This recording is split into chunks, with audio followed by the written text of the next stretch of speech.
اپنی محبوب چیز خرچ نہ کرو۔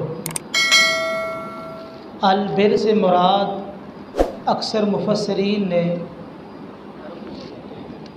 جنت لی ہے،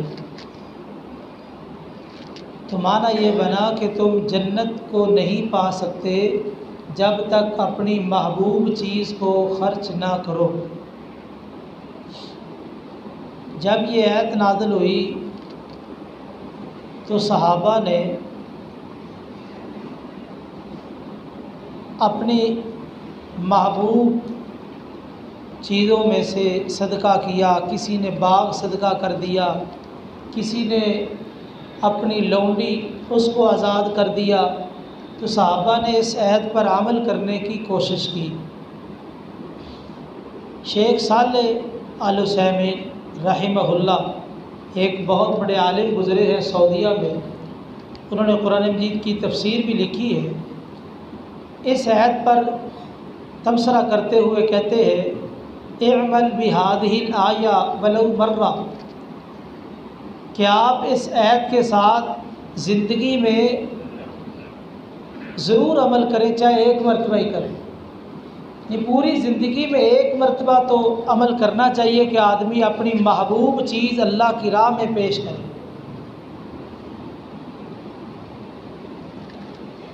تو اس لیے محبوب چیز دیتے وقت انسان کو کچھ تکلیف ہوتی ہے، لیکن جب اللہ کی محبت غالب ہو تو انسان ساری قربانیاں دے دیتا ہے۔ اس کے بعد یہودیوں کا ایک اعتراض تھا، وہ کہتے تھے کہ یہ نبی محمد صلی اللہ علیہ وسلم اپنے آپ کو کہتے ہیں کہ ہم ابراہیمی ہیں، اور ابراہیم علیہ السلام کی نسل میں سے یعقوب علیہ السلام بھی تھے۔ تو اب یعقوب علیہ السلام وہ اونٹ کا گوشت اور اونٹنی کا دودھ استعمال نہیں کرتے تھے،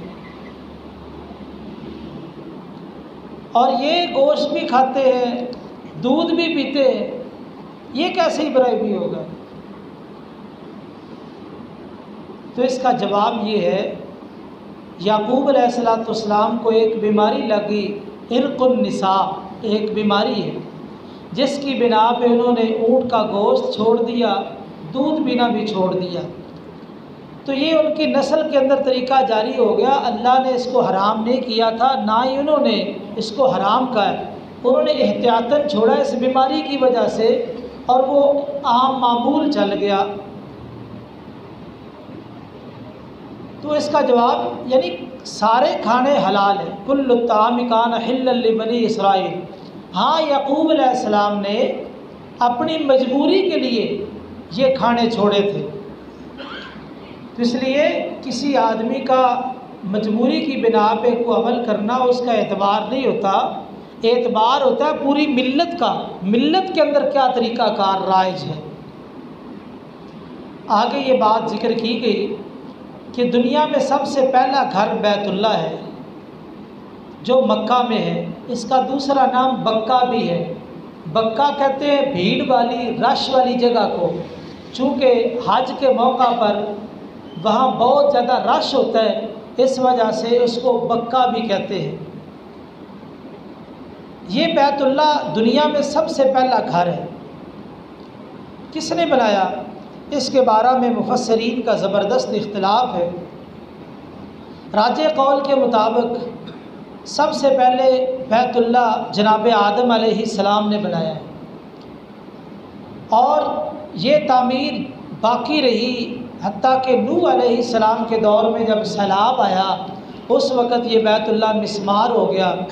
دوبارہ پھر یہی بنیادیں اللہ تعالیٰ نے ابراہیم علیہ السلام کو بتلائی، انہوں نے انہی بنیادوں پہ دوبارہ عمارت کھڑی کی ہے۔ تو یہ دنیا کے اندر سب سے پہلا گھر ہے اللہ تعالیٰ کا۔ اور فرمایا جو آدمی طاقت رکھتا ہے وہاں تک پہنچنے کی، حج عمرے کے لیے وہ وہاں ضرور پہنچے۔ من استطاع الیہ سبیلا، اب جو طاقت ہے اس ٹکڑے سے یہ بات معلوم ہوئی کہ پہنچنے کا کوئی بھی ذریعہ ہو، پیدل چلا جائے، سواری پہ چلا جائے، جہاز پہ چلا جائے، جیسے بھی اس کے لیے ممکن ہو وہاں پہنچ جائے تو حج بھی کرے اور عمرہ بھی کرے۔ اللہ فرماتے اس میں واضح نشانیاں ہیں، بیت اللہ کے حوالے سے 40 نشانیاں ہیں، جن میں سے ایک نشانی یہ ہے، ابرا کافر جب بیت اللہ کو گرانے کے لیے آیا تھا، اللہ تعالیٰ نے اسے اور اس کے سارے لشکر کو ابابیلوں کے ذریعے سے ہلاک کیا ہے۔ یعنی اللہ تعالیٰ خود اس کے محافظ ہے۔ اسی طرح اس کے اندر ایک حجر اسود بھی ہے۔ اب حجر اسود کو جو بوسہ دیا جاتا ہے وہ اس کی تعظیم میں نہیں بلکہ نبی کریم صلی اللہ علیہ وسلم کی سنت میں، سنت سمجھ کے بوسہ دیا جاتا ہے۔ صحیح بخاری میں ہے، عمر رضی اللہ تعالی عنہ کہا کرتے تھے حجر اسود کو مخاطب کر کے،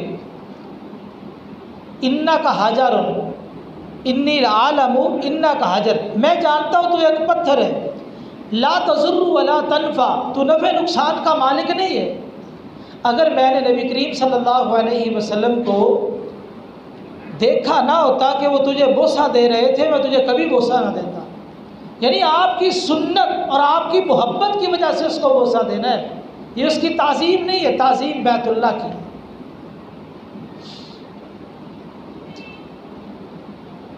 آگے یہ بات ذکر کی، یا ایھا الذین آمنوا اتقوا اللہ حق تقاتہ، اے ایمان والو تم اللہ سے ڈرو جس طرح ڈرنے کا حق ہے۔ عبداللہ بن مسعود رضی اللہ تعالیٰ عنہ اس کی وضاحت فرماتے ہیں، ڈرنے کا حق اس کا کیا معنی ہے؟ کہتے ہیں اس کے 3 معنی اس کے ضمن میں آتے ہیں۔ ان یطاع فلا یعصى، اللہ کی ایسی اطاعت کی جائے جس میں نافرمانی نہ ہو۔ وَإِن یذکر فلا ینسیٰ، اللہ کا ایسا ذکر کیا جائے جس کو بھلایا نہ جائے، ہر وقت اللہ کا ذکر۔ وَإِن یشکر، اللہ کا شکر ادا کیا جائے، فلا یکفر، اس کی ناشکری نہ کی جائے۔ یہ 3 چیزیں آتی ہیں اتقوا اللہ حق تقاتہ، اور آگے فرمایا وَلَا تَمُوتُنَّ إِلَّا وَأَنْتُمْ مُسْلِمُونَ، تمہاری موت حالت اسلام میں آنی چاہیے۔ اب موت کا تو کسی کو علم نہیں ہے کہ کب آئے گی، کس موڑ میں آئے گی۔ اللہ کہتے ہیں تمہاری موت اسلام کی حالت میں آنی چاہیے۔ تو اس کا معنی کیا ہے؟ اس کا معنی یہ ہے تم اللہ سے ڈرو جس طرح ڈرنے کا حق ہے، تو اللہ تعالیٰ اس عمل کی برکت سے تمہیں توفیق دے دیں گے، جب بھی تمہاری موت واقع ہوگی تو حالت ایمان میں واقع ہوگی۔ آگے اللہ تعالیٰ نے اتحاد کے لیے 3 بنیادوں کا ذکر کیا ہے۔ آج اتحاد کے حوالے سے بڑی بڑی تنظیمیں تحریکیں کام کر رہی ہیں، مل جاؤ، اکٹھے ہو جاؤ۔ اللہ نے 3 اصول بیان کیے ہیں، اگر ان اصولوں کو اپنا لیا جائے تو امت کے اندر اتحاد اور اتفاق پیدا ہو سکتا ہے۔ پہلا اصول ہے اتقوا اللہ حق تقاتہ، اللہ سے ڈرو جس طرح ڈرنے کا حق ہے، یہ پہلا اصول۔ دوسرا اصول واعتصموا بحبل اللہ جمیعا، سارے مل کے اللہ کی رسی کو مضبوطی سے تھام لو۔ اللہ کی رسی سے مراد کیا ہے؟ قرآن مجید، اس قرآن کو تھام لو اور اس کی توضیح اور تشریح احادیث کو تھام لو تو اتحاد ہو جائے گا۔ تیسری بات ولا تفرقوا، فرقوں میں نہ بٹو۔ یہ 3 کام ایسے ہیں جو اتحاد کی بنیاد ہے، آپ ان کو اپنا لیں، اتفاق و اتحاد قائم ہو جائے گا۔ اگر ان چیزوں کو نہ اپنائیں تو کبھی بھی اتفاق اور اتحاد نہیں ہو سکتا۔ وقتی طور پہ اکٹھے ہونا، جمع ہونا، وہ صرف ظاہری طور پہ دکھلاوے کے لیے ہوتا ہے، دل نہیں ملتے۔ دل ملیں گے تو یہ 3 بنیادیں ہیں، ان کی بنیادوں پہ ملیں گے۔ اللہ سے ڈرنا جس طرح ڈرنے کا حق ہے، اور اللہ کی رسی کو مضبوطی سے تھامنا، اور تیسری بات فرقوں میں نہ بٹنا۔ آگے یہ بات ذکر کی گئی ہے، قیامت والے دن کچھ چہرے سفید ہوں گے اور کچھ چہرے سیاہ ہوں گے۔ یوم تبیض وجوہ وتسود وجوہ۔ عبداللہ بن عباس رضی اللہ تعالی عنہما بیان کرتے ہیں کہ اہل بدعت اور اہل شرک کے چہرے سیاہ ہوں گے، کالے ہوں گے، کیونکہ یہ وہ لوگ ہیں جن کو نبی کریم صلی اللہ علیہ وسلم کا دین پسند نہیں آیا، ان کے چہرے سیاہ ہوں گے۔ اور جو اہل السنہ والجماعہ ہیں، سنت پر عمل کرنے والے، صحابہ کے ساتھ محبت کرنے والے، ان کے منہج پہ چلنے والے، ان لوگوں کے چہرے سفید ہوں گے۔ تو اس لیے ہمیں چاہیے کہ ہم سنت پر عمل کرنے والے بن جائیں اور صحابہ کے منہج کو اپنانے والے بن جائیں، تاکہ قیامت والے دن ہمارے چہرے سفید ہوں۔ آگے یہ بات ذکر کی کہ تم بہترین امت ہو۔ بہترین امت اس لیے کہ تمہارے اندر 3 خوبیاں ہیں۔ ایک خوبی تو یہ ہے کہ تم اللہ کے ساتھ ایمان رکھتے ہو، دوسری خوبی تم لوگوں کو نیکی کا حکم دیتے ہو، تیسری خوبی تم برائی سے منع کرتے ہو۔ یہ 3 خوبیاں، اور یہ خوبیاں اتنی عظیم ہیں کہ ہر قوم کے اندر ایسی جماعت ہونی چاہیے جو نیکی کا حکم دے اور برائی سے منع کرے۔ ہر قوم کے اندر وہ قوم بھلائی اور خیر پہ قائم ہے جس کے اندر مصلحین موجود ہے۔ بلکہ یہاں تک معاملہ ختم نہیں، اگر اللہ تعالیٰ تمہیں حکومت دے دے، اللہ فرماتے ہیں الذین ان مکناہم فی الارض، جب ہم اپنے بندوں کو دنیا میں حکومت دیتے ہیں، قوت اقتدار دیتے ہیں، تو وہ کیا کرتے ہیں؟ نماز کا نظام قائم کرتے ہیں، زکوٰۃ کا نظام قائم کرتے ہیں، نیکی کا حکم، برائی سے منع کرنا، 4 نکاتی پروگرام، یہ اسلامی حکومت کے بنیادی ارکان ہیں۔ آج کل تو لوگ یہ سیاست کے طور پہ لفظ استعمال کرتے ہیں، یہ سیاست نہیں ہے، یہ تو پورا دین ہے، شریعت ہے۔ امر بالمعروف اور نہی عن المنکر، نیکی کا حکم دینا، برائی سے منع کرنا۔ ادھر ناچ ہو رہا ہے اور بے پردہ عورتیں پھر رہی ہے، اور ادھر سے امر بالمعروف کے جلسے ہو رہے ہیں۔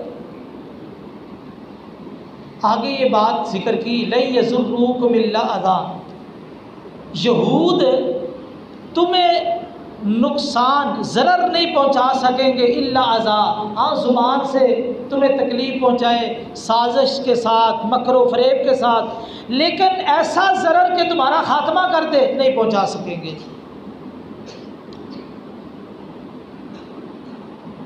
سوال ہے، آج کل تو یہودی ہمیں بڑا نقصان پہنچا رہے ہیں، کیا خیال ہے؟ قرآن کہتا ہے نقصان نہیں پہنچائیں گے، قرآن نے کہا نقصان نہیں پہنچائیں گے، لیکن آج کل یہودی ہمیں بہت نقصان پہنچا رہے ہیں۔ تو اس کا جواب یہ ہے، اللہ کا وعدہ ان مسلمانوں کے ساتھ ہے جو صحیح کتاب و سنت پر عمل کرنے والے ہیں۔ جب مسلمان ہی یہودیوں عیسائیوں کی طرح ہو جائیں گے، ان کے ساتھ وعدہ نہیں ہے۔ ان کے ساتھ وعدہ جو صحیح مسلمان ہے، پکے دیندار ہے، اور جو لوگ یہودیوں عیسائیوں جیسے عمل بنا لیں گے، ان کی مشابہت اختیار کریں گے، ان کے ساتھ وعدہ نہیں ہے۔ آگے یہ بتایا گیا قرآن مجید کی تلاوت کے لیے سب سے بہترین وقت کون سا ہے؟ منہم امۃ قائمۃ یتلون آیات اللہ آناء اللیل، سب سے بہترین وقت قرآن مجید کی تلاوت کا رات کی گھڑیاں۔ رات کی گھڑیاں، جس طرح آپ تراویح میں قرآن سن رہے ہیں، قاری صاحب قرآن پڑھ رہے ہیں، اللہ تعالیٰ ان کو پڑھنے کی توفیق دے اور آپ کو سننے کی توفیق دے۔ یہ سب سے بہترین وقت ہے رات کی گھڑیوں میں، اور اسی طرح سحری کے وقت قرآن مجید کا پڑھنا اور سننا۔ آگے اللہ تعالیٰ نے یہ بات ذکر کی ہے جنگ بدر کے حوالے سے، اس کی تفصیل انشاءاللہ ہم سورہ انفال کے اندر 9ویں پارے میں وہاں بیان کریں گے۔ جنگ احد کے اندر مسلمانوں کو شکست ہوئی، سبب کیا بنا؟ نبی کریم صلی اللہ علیہ وسلم نے 50 تیر اندازوں کو کہا کہ تم درے پہ کھڑے ہو جاؤ۔ عبداللہ بن جبیر رضی اللہ تعالیٰ عنہ صحابی تھے، ان کو امیر بنا دیا کہ یہاں پہ کھڑے ہو جاؤ اور ہمیں فتح ہو شکست ہو، تم نے درہ نہیں چھوڑنا۔ جب جنگ شروع ہوئی، اللہ نے مسلمانوں کو فتح عطا کر دی، کافر بھاگنے لگے، مسلمان مال غنیمت جمع کرنے لگے۔ یہ اوپر سے دیکھ رہے تھے تو کچھ صحابہ کہنے لگے اب تو فتح ہو چکی ہے، کافر بھاگ رہے ہیں، چلو چل کے مال غنیمت جمع کرتے ہیں۔ امیر محترم نے سمجھایا کہ حضور نے تاکید کی تھی کہ میرا پیغام جائے تو تب تم نے آنا ہے، لیکن تم تو پہلے ہی جانے کے لیے تیار ہو گئے، اس لیے باز آ جاؤ، رک جاؤ۔ خیر 12 صحابہ وہاں رکے رہے، باقی 38 صحابہ نیچے آ گئے مال غنیمت جمع کرنے کے لیے۔ ان سے یہ کوتاہی ہوگی کہ نبی پاک کے حکم کا انتظار کرنا چاہیے تھا، یہ کوتاہی ہوگی۔ اب اس کوتاہی کی بنا پہ نقصان کیا ہوا؟ خالد بن ولید اس وقت مسلمان نہیں ہوئے تھے رضی اللہ تعالیٰ، کافروں کے سپہ سالار تھے، ادھر سے حملہ کیا، 12 صحابہ کو شہید کیا، پیچھے سے آ کے حملہ کر دیا، تو بھگدڑ مچ گئی، اپنے اور پرائے کی سمجھ نہیں آ رہی تھی، فتح شکست میں بدل گئی۔ نتیجہ یہ نکلا کہ 70 جلیل القدر صحابہ شہید ہوئے، مصعب بن عمیر رضی اللہ تعالیٰ عنہ جیسے، اور اسی طرح سیدنا حمزہ رضی اللہ تعالیٰ عنہ جیسے صحابہ شہید ہو گئے۔ مسلمانوں کو بہت نقصان پہنچا، اور اس میں سبب کیا تھا؟ سبب ان لوگوں کا نبی کریم صلی اللہ علیہ وسلم کی بات کو نہ ماننا، وعصیتم، تم نے نافرمانی کی۔ تو دیکھیے صحابہ جو عظیم جماعت ہے، بہترین جماعت ہے، ان سے کوتاہی اور غلطی ہوئی تو فتح شکست میں بدل گئی۔ اگر ہم رسول کی نافرمانی کریں گے تو کیا خیال ہمارے ہاں خیر و برکت باقی رہے گی؟ اٹھ جائے گی۔ اس لیے زندگی کے ہر لمحے رسول اللہ صلی اللہ علیہ وسلم کی فرما برداری کو اپنائیے اور آپ کی سنت کو کسی لمحے نہ چھوڑیے۔ تو خیر اللہ تعالیٰ نے صحابہ کے جرم معاف کیا، تو نبی پاک صلی اللہ علیہ وسلم کو بھی کہا کہ آپ ایسے کریں، فاعف عنہم، آپ بھی ان سے درگزر کریں۔ اللہ نے خود بھی معاف کر دیا، نبی پاک کو بھی کہا آپ بھی درگزر کر دے اور ان کے لیے استغفار کرے، اللہ ان کو معاف کرے۔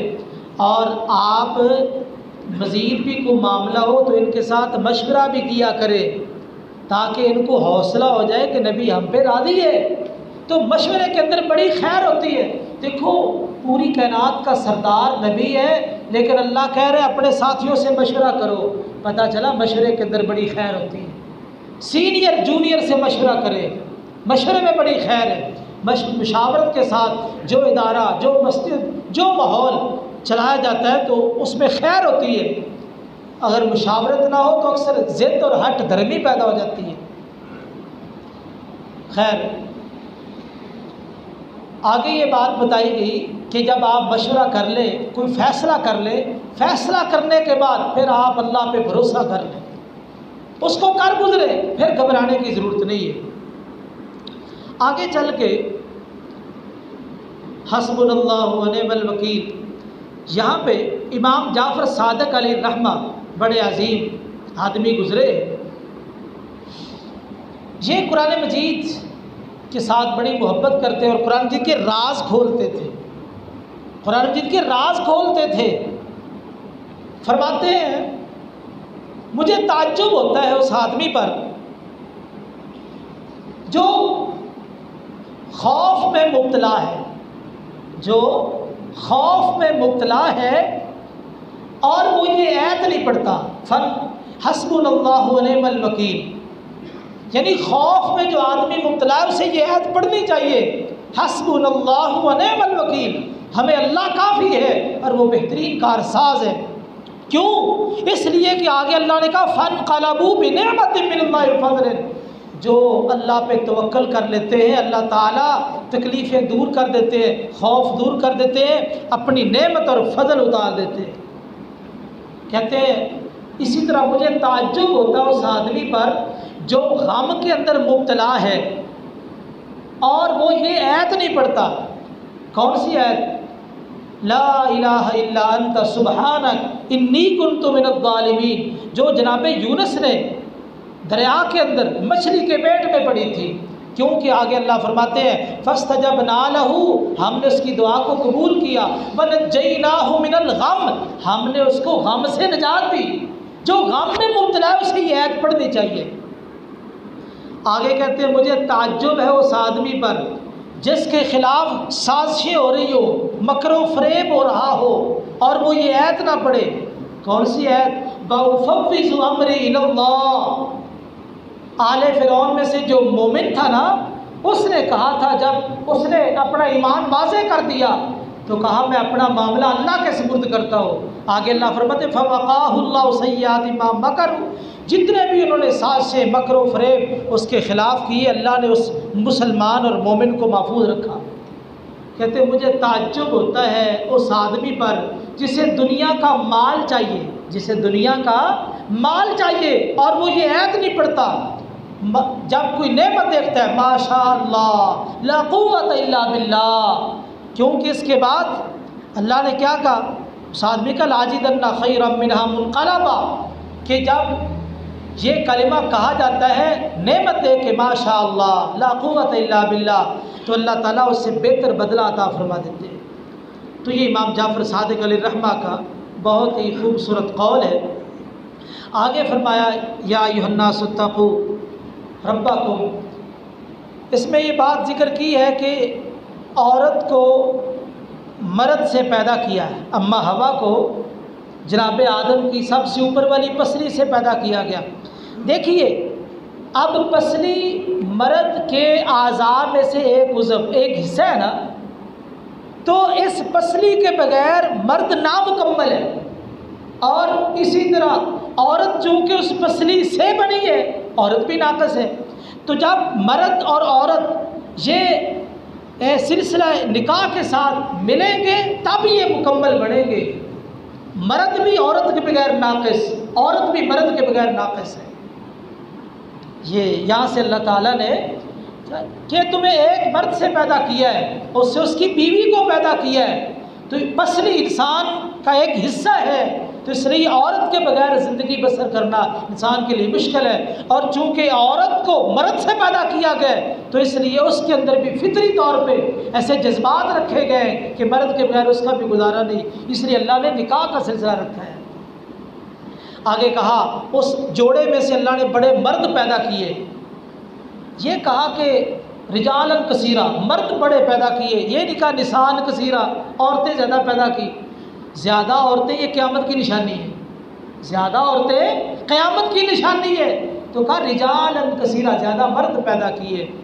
اور اسی طرح آگے اللہ تعالیٰ نے وراثت کے کچھ احکام بیان کیے، وقت اجازت نہیں دے رہا، آخر میں اللہ تعالیٰ نے ایک بات ذکر کی ہے، کسی وقت عورت کی بیوی کی کوئی ادا آپ کو پسند نہ آئے، اچھی نہ لگے، تو یہ نہیں ہے کہ آپ جھٹ پٹ میں طلاق دے دیں، اس کی خامیاں خوبیاں آپ اس کو جمع کریں، اس کے بعد نتیجہ نکالیں۔ اگر خامیاں بھی ہے خوبیاں بھی ہے تو گزارا کر لو، کوئی بات نہیں۔ اگر خامیاں زیادہ ہے خوبیاں کم ہے طلاق دے دو۔ اگر کوئی ایک آدھی خامی ہے باقی خوبیاں ہی خوبی ہے تو پھر گزارا کرو۔